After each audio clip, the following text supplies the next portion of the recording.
옛날 옛적 프랑스의 작은 마을 근처에는 무성한 숲이 있었습니다.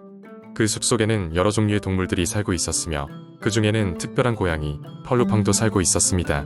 펄루팡은 단순한 고양이가 아니었습니다. 그는 사람처럼 두 발로 걸으며 심지어 말을 할 수도 있었습니다.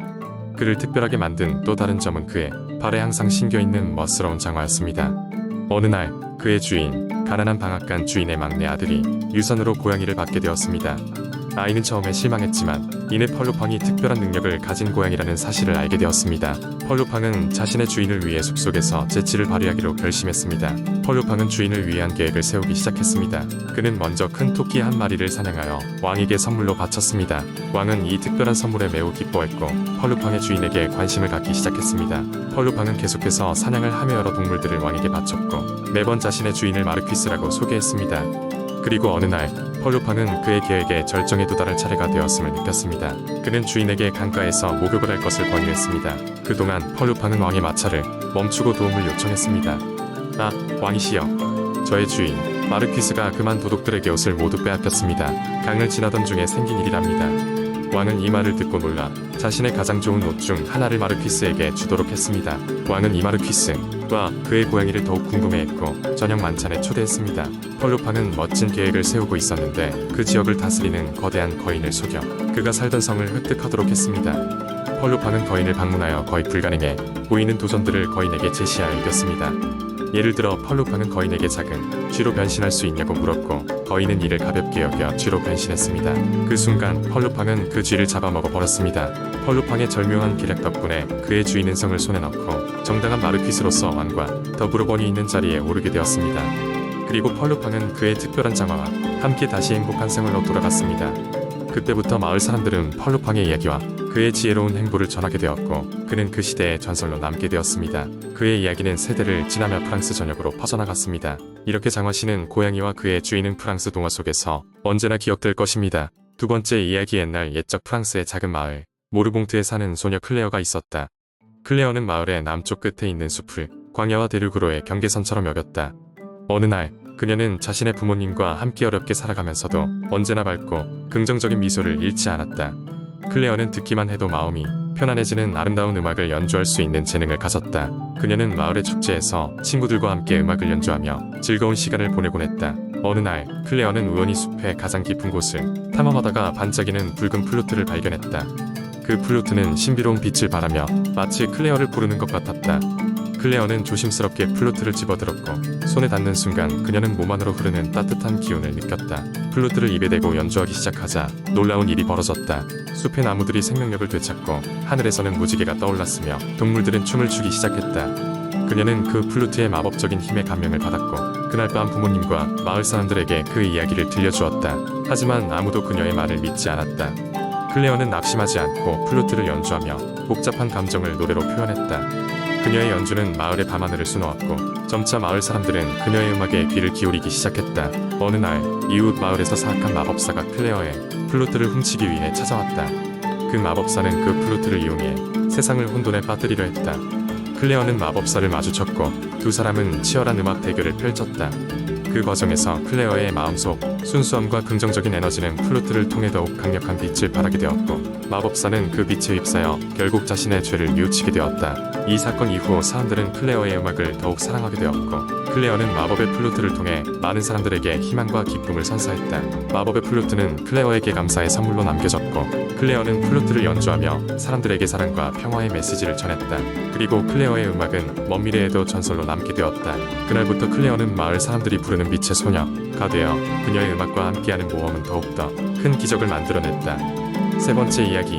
옛날 옛적 프랑스의 작은 마을 리옹에는 별들이 하늘에서 자주 떨어진다고 전해지는 미스터리한 숲이 있었습니다. 그 숲의 이름은 별의 숲이었고 사람들은 그곳에서 별을 찾으면 평생 소원을 이룰 수 있다고 믿었죠. 그 숲 주변의 사람들은 별의 숲을 소중히 여겼습니다. 하지만 특별한 용무가 없는 이상 아무도 숲 깊숙이 들어가지는 않았습니다. 왜냐하면 숲은 길을 잃게 만드는 마법의 안개로 덮여 있었기 때문입니다. 리옹 마을에 앙투안이라는 호기심 많은 소년이 살고 있었습니다. 항상 모험을 꿈꾸던 앙투안은 별의 숲에 대한 전설을 듣고는 탐험을 결심합니다. 어느 화창한 여름날, 앙투아는 자신의 작은 가방에 빵 한 덩이와 물 한 병을 챙기고 별의 숲으로 향했습니다. 숲의 입구는 오래된 참나무들로 둘러싸여 있어 마치 수호신들처럼 민가를 지키고 있었습니다. 앙투아는 두려움을 억누르며 숲으로 들어갔습니다. 숲속은 마법의 안개가 아른거리는 가운데 희미한 빛살이 나무 사이로 비추고 있었습니다. 그는 정확한 방향을 잡지 못했지만 마음속의 소망과 본능의 의지에 걸어갔습니다. 한참을 걷던 앙투아는 길가에 반짝이는 무언가를 발견했습니다. 그것은 바로 진짜 별이었습니다. 앙투아는 작은 별을 손에 쥐고 기쁨으로 가득 찼습니다. 하지만 그 순간 별은 강한 빛을 내면서 안개를 사라지게 했고 앙투아는 전혀 알지 못하는 곳에 서 있게 되었습니다. 경이로움과 두려움이 교차하는 가운데 앙투아는 길을 잃었다는 것을 깨달았습니다. 그는 잠시 당황했지만 별의 인도가 그를 이끌 것이라 믿고 다시 걸음을 옮겼습니다. 얼마 지나지 않아 작은 오두막이 나타났고 거기에는 장미 할머니라는 이름의 노인이 살고 있었습니다. 장미 할머니는 앙투아를 따뜻하게 맞아주었고 그의 모험 이야기를 듣고는 미소를 지었습니다. 할머니는 앙투안에게 숲속에는 잃어버린 별을 찾아 길을 잃는 사람들에게 길을 안내해주는 마법 같은 길이 있다고 했습니다. 별은 앙투안의 순수함에 반응하여 그를 오두막으로 인도했던 것입니다. 할머니는 별을 하늘로 돌려보내는 방법을 알려주었고 앙투안은 그 별을 하늘로 날려보냈습니다. 별이 하늘로 돌아가자 주변은 환한 빛으로 가득 찼고 안개는 완전히 사라졌습니다. 앙투아는 장미 할머니에게 감사를 전한 후 마을로 돌아갈 길을 찾았습니다. 별의 숲은 더 이상 안개로 뒤덮이지 않았고 마을 사람들은 앙투안의 모험에 대한 이야기로 떠들썩했습니다. 앙투아는 그날의 경험으로 인해 더욱더 용기 있는 소년으로 성장하였고 그의 이름은 오랫동안 사람들의 입에 오르내리며 전설 속의 한 조각이 되었습니다. 네 번째 이야기. 옛날 옛적에 프랑스의 어느 작은 마을에 아름다운 유리 공예로 유명한 마을이 있었습니다. 이 마을의 중심에는 화려한 색의 스테인드 글라스로 장식된 오래된 성당이 자리 잡고 있었습니다. 마을 사람들은 해가 질 무렵 성당을 방문하곤 했는데 이는 햇살이 유리를 통과하며 숲속에 장밋빛 그림자를 들이우는 마법 같은 순간을 보기 위해서였습니다. 마을의 한켠에는 클레망이라는 소년이 살고 있었습니다. 그는 부유하지 않았지만 꿈과 호기심이 넘치는 아이였습니다. 클레망은 유리 조각상이 만들어지는 과정을 지켜보는 것을 좋아했고 자신의 손으로 작은 유리 조각상 몇 개를 만들곤 했습니다. 어느 날 클레망은 자신의 조각상 중 하나가 살아 움직일 수 있으면 얼마나 재미있을까 상상했습니다. 그러던 어느 날 밤 클레망은 불가사의한 꿈을 꿨습니다. 꿈속에서 그는 성당의 유리 조각사인 장 루이와 만나게 되었고 장 루이는 클레망에게 시대를 초월해 전해 내려오는 비밀을 알려주었습니다. 너의 마음이 맑고 순수하다면 그리고 진정으로 원한다면 너의 유리 조각상은 생명을 얻게 될 것이다 라는 것이었습니다. 다음 날 아침 클레망은 이 꿈을 현실로 만들기로 마음먹었습니다. 그는 마을 주변을 돌아다니며 아름다운 색상의 유리 조각들을 찾아다녔고 그 조각들로 작은 새 모양의 조각상을 만들었습니다. 조각상이 완성된 후 클레망은 성당으로 그것을 가져가 장 루이가 전한 말을 마음속 깊이 새기며 소망을 빌었습니다. 그 순간 마법 같은 일이 벌어졌습니다. 클레망의 손 위에서 조각상이 서서히 움직이기 시작하더니 꿈속에서 본 장밋빛 숲속의 새처럼 공중을 날기 시작했습니다. 믿을 수 없는 광경에 마을 사람들조차 놀라움을 금치 못했습니다. 이후로도 클레망은 여러 유리 작품에 생명을 불어넣었고 그의 명성은 점점 더 멀리 퍼져나갔습니다. 사람들은 그의 작품을 보기 위해 먼 곳에서 찾아왔고 마을은 다시금 활기를 되찾게 되었습니다. 이렇게 클레망의 작은 꿈에서 시작된 이야기는 유리공예로 유명한 마을을 다시 세계의 중심으로 만들어 주었습니다.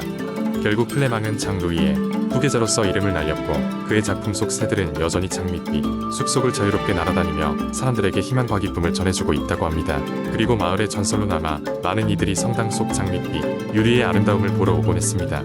다섯 번째 이야기. 아주 먼 옛날 프랑스의 한 작은 마을 근처에 있는 울창한 숲속에 사는 영리한 토끼가 있었습니다.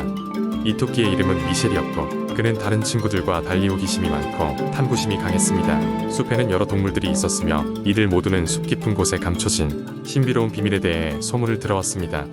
숲의 중심에는 오래된 나무가 있었는데 그 나무는 말을 할 수 있는 마법의 나무라는 전설이 있었습니다. 그 나무는 오랜 세월 동안 수많은 이야기를 간직하고 있었고 그곳에서는 특별한 지혜나 미래에 대한 힌트를 얻을 수 있다고 했습니다. 하지만 어느 누구도 그 나무를 찾아가 그 이야기를 듣지 못했습니다. 숲을 둘러싼 보이지 않는 경계가 있어 길을 잘못 들면 다시는 돌아올 수 없다고 했기 때문입니다. 어느 날 미셸은 그 나무를 찾기로 결심했습니다. 친구들의 만류에도 불구하고 그는 자신의 작은 배낭에 음식을 챙기고 긴 여행을 시작했습니다. 그의 여정은 순탄치 않았습니다. 그는 여러 갈림길을 지나쳐야 했고 때로는 아찔한 절벽을 돌아가기도 했습니다. 숲에는 온갖 참전과 위험이 도사리고 있었지만 미셸은 포기하지 않았습니다. 여행 도중 미셸은 다양한 친구들을 만났습니다. 지혜로운 거북이, 유쾌한 다람쥐, 그리고 의심 많던 까마귀까지 이들은 모두 나무를 찾아가는 미셸에게 작은 도움을 주었습니다. 거북이는 긴 여정에서 미셸에게 올바른 방향을 제시했고 다람쥐는 험난한 길목에서 도움이 되는 열매와 견과류를 나눠주었습니다. 까마귀는 미셸이 방심하지 않도록 경계를 늦추지 않게 해주었습니다. 마침내 미셸은 그 꿈에 그리던 마법의 나무에 도달했습니다. 놀랍게도 나무는 실제로 말을 할 수 있었고 미셸에게 다가와 많은 이야기를 들려주었습니다. 나무는 숲의 역사와 전설, 그리고 미셸이 몰랐던 자신의 조상들에 대한 이야기까지 들려주었습니다. 나무는 미셸이 앞으로 어떤 위험을 겪든 그 안에서 배울 수 있는 교훈들을 이야기하며 인생의 소중한 가치를 일깨워 주었습니다. 미셸은 나무와 대화에서 큰 감명을 받았습니다. 그는 마을로 돌아가기로 결심했고 돌아가는 길에 자신이 배운 여러 지혜를 마음속 깊이 새겼습니다. 집에 도착한 후 미셸은 친구들에게 그의 모험과 배움에 대해 이야기해 주었습니다. 그의 이야기는 다른 동물들에게도 큰 영감을 주었고 그들 또한 더 큰 꿈을 향해 나아가게 만들었습니다. 미셸의 이야기는 숲속을 넘어 마을 곳곳으로 퍼져나갔고 모든 이들이 용기와 탐구심이 가득한 미셸의 모험을 기억하게 되었습니다. 숲의 신비로운 비밀은 여전히 많은 것을 품고 있었지만 미셸의 모험은 누구라도 두려워하지 않고 새로운 것을 탐험해 나갈 수 있다는 것을 보여주는 하나의 증거로 남게 되었습니다.